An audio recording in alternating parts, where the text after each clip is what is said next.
ወንጌል በገበሬ ሲገለጥ በእናታችሁ ይሄን ቪዲዮ እስከ መጨረሻው እዩት፣ ተወዱታላችሁ።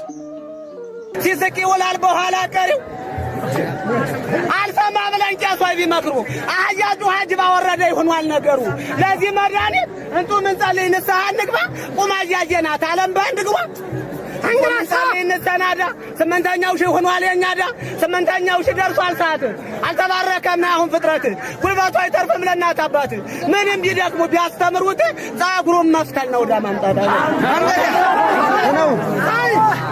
ስምንተኛው ሺህ ገባ መሰለኝ አንዳንድ መረጃ እያየን ነው።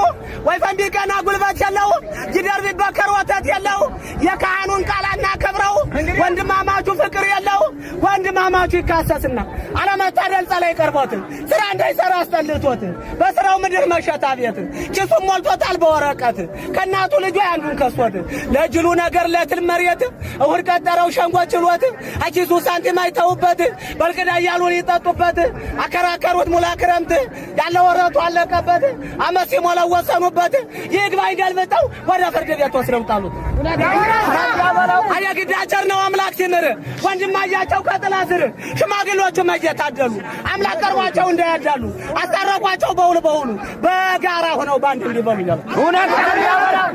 ወንድማማቹ ትማማቹ ታውናንተ ተናብረን ብንበላ እንደ ጠንካሮ የሌባ ቀጣሹ አብሮ ቢያለማ መዱን ትቶ በዚያ ጨለማ በዚያ ዳባት አባም ቁጭ ማለት ሰው በረት አይሻልም ወይ ሰርቶ መብላት አለው ባለም ተመልከት ወዳጅ አወኩ ከሚል መዳን በእምነት ብቻ ብሎ ከሚፎክር መጾም መመጽወቱ ኃጢያት ከሚመስለው ከመናፍቃን መምህር በሕገ ልቦና አምላክን የያዘ መጽሐፍ ገልጦ የማያውቅ ገበሬ በለጠ እምነቱን በልቡ ወንጌልን በሥራ ሰርክ እየገለጠ።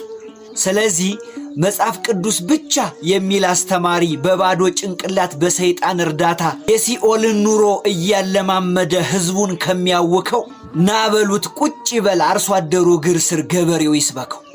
አዎ እኛ ኦርቶዶክሳውያን መጽሐፍ ቅዱስን ያውቁታል ሳይሆን ይኖሩታል ነው የሚባለው።